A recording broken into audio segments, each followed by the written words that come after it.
तो हेलो बच्चों, कैसे हो आप लोग। आज बहुत दिन बाद मैं इस चैनल पे आप लोग के लिए आया हूँ सिर्फ ये बताने कि आखिर पीसीएम स्टूडेंट्स जिन्होंने कभी भी बायो नहीं पढ़ी है या फिर जिन्होंने 10th के बाद बायोलॉजी छोड़ दी थी, क्या उनके लिए नेक्स्ट आईआईटी में 60 आउट ऑफ 60 नंबर लाना पॉसिबल है या नहीं।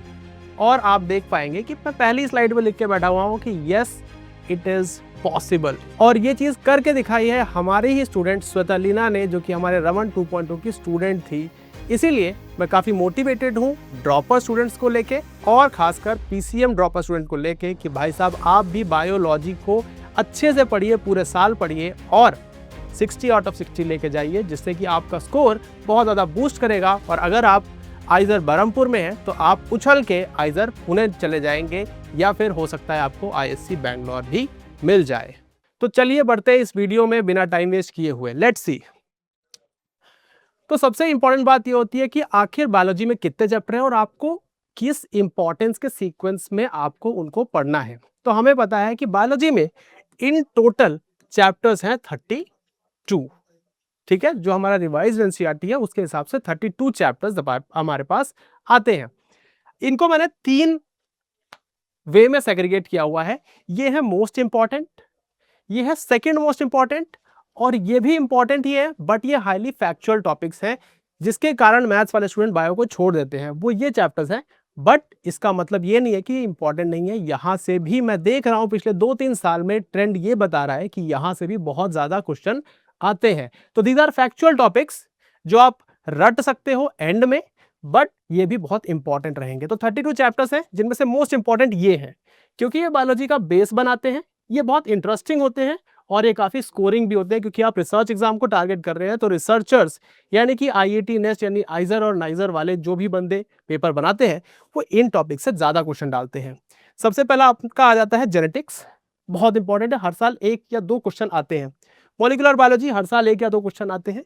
बायोमोलिक्यूल्स भी बहुत इंपॉर्टेंट है, इससे ऑल्टरनेट ईयर में क्वेश्चन आ रहा है, बट ये बाकी चीजों का बेस बनाता है और ये केमिस्ट्री के साथ आपका अलाइन करता है। कई बार बायो में क्वेश्चन नहीं आता है, लेकिन केमिस्ट्री में बायोमोलिक्यूल से क्वेश्चन आता है, जो कि आप बायो में पढ़ के अटेम्प्ट कर सकते हैं।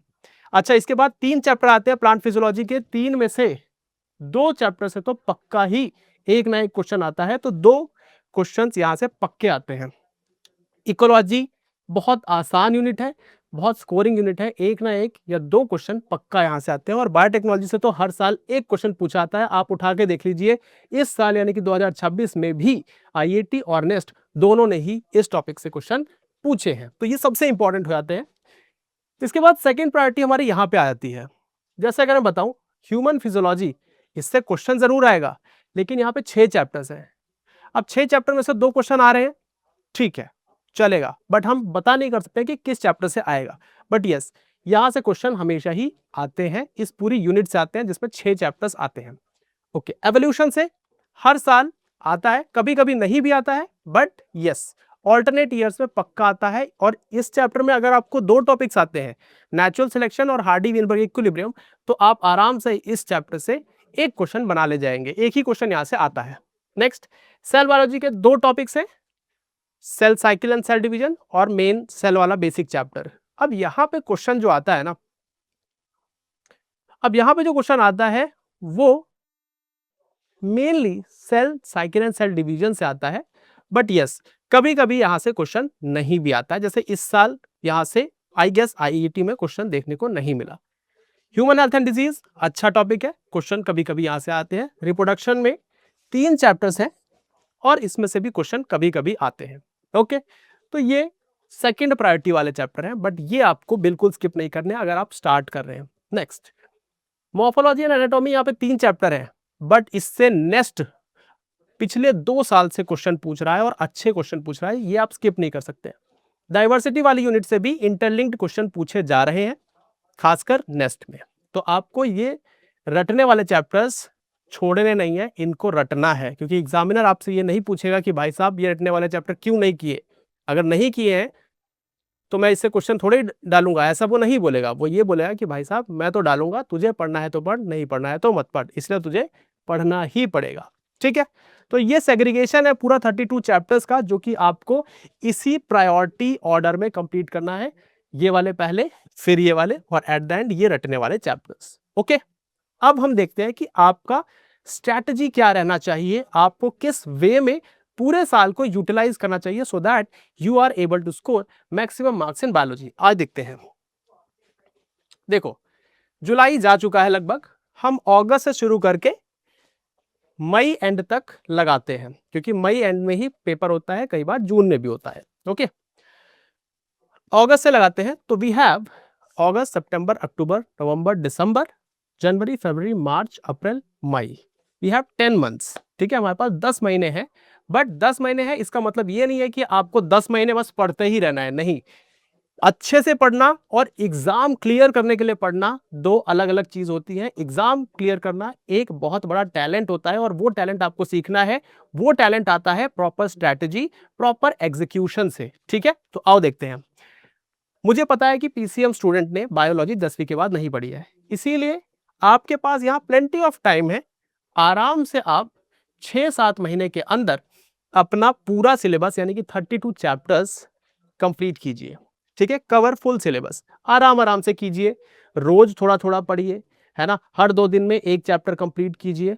ओके, और ऐसे रिवीजन करते करते करते करते अगस्त से जनवरी में पूरा सिलेबस कम से कम एक राउंड विद रिवीजन कंप्लीट करो। ठीक है, तो अगर मैं बोल रहा हूं कंप्लीट करो, इसका मतलब है कि 32 चैप्टर आपको कंप्लीट करने हैं, हर रोज रिवीजन करना है, और चैप्टर कंप्लीट करने के बाद आपको डीपीपीज, क्वेश्चंस या और अलग लेवल की चीजें जहां से भी आपकी क्वेश्चन बैंक हो वो आपको यहाँ पे सॉल्व करते हुए चलनी है।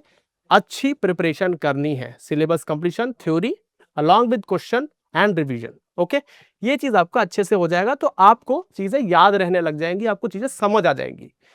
जनवरी के आते आते यानी कि जनवरी एंड के आते आते आप इतने हार्डकोर हो जाओगे कि आप बायोलॉजी वाले के लेवल पे टच कर रहे होगे। बट हमें पता है बायोलॉजी वाले बच्चे भी कई सारे 60 आउट ऑफ 60 नहीं ला पाते हैं, और अगर आपको 60 आउट ऑफ 60 लाने हैं तो आपको आगे और ज्यादा मेहनत करनी पड़ेगी। यहां पे मान लीजिए आप 6 घंटे पढ़ रहे हैं, लेकिन यहां पे आते आते आपको अपने स्टडी आवर्स बढ़ाने पड़ेंगे। मान लीजिए आपने 6 से 2 घंटे बढ़ाए, 8 या 9 घंटे आप यहाँ पे डिवोट करने लगे, और आपको इस फरवरी मार्च यानी कि 2 महीने के टाइम पे कम से कम एक राउंड ऑफ फुल रिवीजन करनी है, एटलीस्ट फॉर बायोलॉजी, क्योंकि मैं यहाँ पे बायोलॉजी के लिए बात कर रहा हूँ। ठीक है, तो बायोलॉजी में आपको पूरा का पूरा सिलेबस का रिवीजन करना है, क्योंकि मैं ये मान के चल रहा हूँ कि आप ये सारी चीजें एक बार अच्छे से पढ़ चुके हैं। ठीक है, अब अगर एक बार आप यहाँ पे रिवीजन कर लेंगे ना, तो आपकी ये यहाँ पे जो प्रिपरेशन थी वो और ज्यादा पक्की हो जाएगी, और ज्यादा हार्डेंड हो जाएगी, तो आपके दिमाग में चीजें सेट हो जाएंगी, बैठने लग जाएंगी। मैं जब अपनी प्रिपरेशन के टाइम पे था तो फरवरी मार्च के टाइम पे ऐसा था कि मेरे को कॉपी देखने की जरूरत ही नहीं पड़ती थी, मैं ऊपर देख के कॉपी में क्या लिखा हुआ है वो खुद ब खुद बोलता था। ठीक है, तो ये चीज आपको यहाँ पे लानी है कि इतनी एक्यूरेसी आपके अंदर आ जाए कि आप बिना देखे कॉपी पे चीजें बता रहे हो कि भाई साहब इसका ये है, इसका ये है, इस तरह की चीज। ठीक है, अब आता है final nail in the coffin, वो है अप्रैल एंड मई, यानी कि आपके पास फिर से 2 महीने हैं। इन 2 महीने में मैं आपको कोई टास्क नहीं दूंगा कि आपको 1 या 2 राउंड ऑफ रिवीजन करना है, ये आप पे है। अगर आपकी प्रिपरेशन सॉलिड हो चुकी है तो आप इस 2 महीने में ना कम से कम 3 से 4 बार अपनी बायोलॉजी की फुल रिवीजन साइकिल कंप्लीट कर सकते हैं। ठीक है, तो मैं मान के चलता हूं एट एन एवरेज एक बच्चे को इन 2 महीनों में कम से कम 3 राउंड ऑफ बायोलॉजी के फुल सिलेबस की रिवीजन करनी है, और अच्छे लेवल ऑफ क्वेश्चन करने हैं यहाँ पे सॉल्व। ठीक है, अप्रैल मई हुआ, और इतना अगर आपने कर लिया तो मैं आपको गारंटी देता हूं कि आपके आईआईटी में एटलीस्ट 60 आउट ऑफ 60 मार्क्स आ जाएंगे। नेक्स्ट मुझे पता है कि थोड़ा खेल हाई लेवल का होता है, बट नेक्स्ट में भी अगर आपने ऐसी प्रिपरेशन की हुई है ना तो आप 20 में से 15 प्लस क्वेश्चंस ऑफ कोर्स करके आ जाओगे, क्योंकि जो मेरी स्टूडेंट थी देवलीना, वो पीसीएम स्टूडेंट ही थी, उसने आईआईटी में 60 आउट ऑफ 60 और नेक्स्ट में 15 प्लस क्वेश्चन वो सही करके आई थी, जो कि मुझे उम्मीद नहीं थी, बट वो करके आई। अगर वो कर सकती है तो तुम लोग भी बिल्कुल कर सकते हो, क्योंकि वो भी पीसीएम स्टूडेंट थी और तुम भी पीसीएम स्टूडेंट्स हो। तो बच्चे, अगर आप पीसीएम स्टूडेंट हैं और आप इस स्ट्रैटेजी को फॉलो करते हैं तो मैं आपको गारंटी दे सकता हूं कि आप बहुत अच्छा स्कोर लेके आ जाओगे, और आपका आईआईटी और नेक्स्ट दोनों का ही स्कोर इससे बूस्ट हो जाएगा। कई बच्चे तो ऐसे होते हैं जो नेक्स्ट में मैथ्स छोड़ के पीसीबी अटेम्प्ट करके आ जाते हैं being a PCM student. Okay, तो बिल्कुल ये चीज पॉसिबल है कि आप अच्छा स्कोर ला सकते हो, बट मुझे ये भी पता है कि कई सारे बच्चे सेल्फ मोटिवेटेड होते हैं, कई सारे बच्चे इस जज्बे के साथ पढ़ाई कर होते हैं कि नहीं यार मैं तो करूंगा ही करूंगा, चाहे मुझे समझ आ रहा है नहीं आ रहा है, किसी भी कीमत पे मैं करूंगा। बट कई बच्चे ऐसे होते हैं जिनको प्रॉपर गाइडेंस की जरूरत होती है ना, जिनको ये जरूरत होती है कि भाई कोई उनको पढ़ा जाए, है ना, क्योंकि कई बार बोलना आसान है लेकिन कई बार हमको पहली बार में खुद से पढ़ने पे चीजें क्लियर नहीं हो रही होती है। हालांकि हमारे पास बहुत सारे फ्री रिसोर्सेज होते हैं बट स्टिल हम कई बार नहीं कर पा रहे होते हैं। ऐसे में आपको चाहिए होता है एक मेंटर, एक गाइड। और अगर आप भी चाहते हैं कि आपको भी कोई मेंटर या कोई गाइड पर्सनली गाइड कर दे, आपको कोई सारा का सारा बायोलॉजी पढ़ा दे, है ना, या फिर सारे के सारे सब्जेक्ट पढ़ा दे, तो आप हमारे साथ जुड़ सकते हैं क्योंकि हम साइएस्टा में यही काम पिछले 5+ साल से कर रहे हैं और हमने इसमें काफी अच्छे रिजल्ट्स भी दिए हैं। तो अगर आप हमारे साथ जुड़ना चाहते हैं तो बिल्कुल आप हमारा ऑनलाइन ड्रॉपर्स बैच जो कि रमन है उसमें एनरोल कर सकते हैं। और अगर आप ऑफलाइन मोड में यानी कि सामने सामने हमसे पढ़ना चाहते हैं तो आप हमारे 4 ऑफलाइन सेंटर पे आके हमसे पढ़ाई कर सकते हैं, जो कि नोएडा, बैंगलोर, दिल्ली और पुणे में हम ओपन कर चुके हैं, जिसमें से नोएडा का ओरिएंटेशन हमारा ऑलरेडी हो चुका है, बैंगलोर का ओरिएंटेशन 25 जुलाई को है और जो हमारा पुणे और दिल्ली है वो 29 जुलाई और 3 अगस्त को हम कर रहे होंगे। और कई बार ऐसा होता है कि बच्चों को ज्वाइन तो करना होता है बट उनको पता ही नहीं होता है कि भैया रजिस्टर कहाँ से करें या हम पेमेंट कहाँ से करें, ज्वाइन कहाँ से करें, इसलिए वो कई बार बहुत लेट हो जाते हैं और क्लासेस चलने लग जाती है, जिसके कारण आपके बहुत सारे बैकलॉग बन जाते हैं, जिसके कारण आपको बाद में सफ़र करना पड़ता है। तो अगर आप ये डिसीजन बना चुके हैं कि आपको ज्वाइन ही करना है ऑनलाइन या ऑफलाइन बैचेस, तो आप बिल्कुल रजिस्टर कर सकते हैं। रजिस्ट्रेशन का लिंक चैनल के डिस्क्रिप्शन में है और पिंड कमेंट में है। तो बच्चे वेट किस चीज़ का कर रहे हैं? अगर आप हमारे साथ जुड़ना चाहते हैं तो आ जाइए हमारे ऑनलाइन या ऑफलाइन बैचेस में और मिलते हैं क्लासेस में।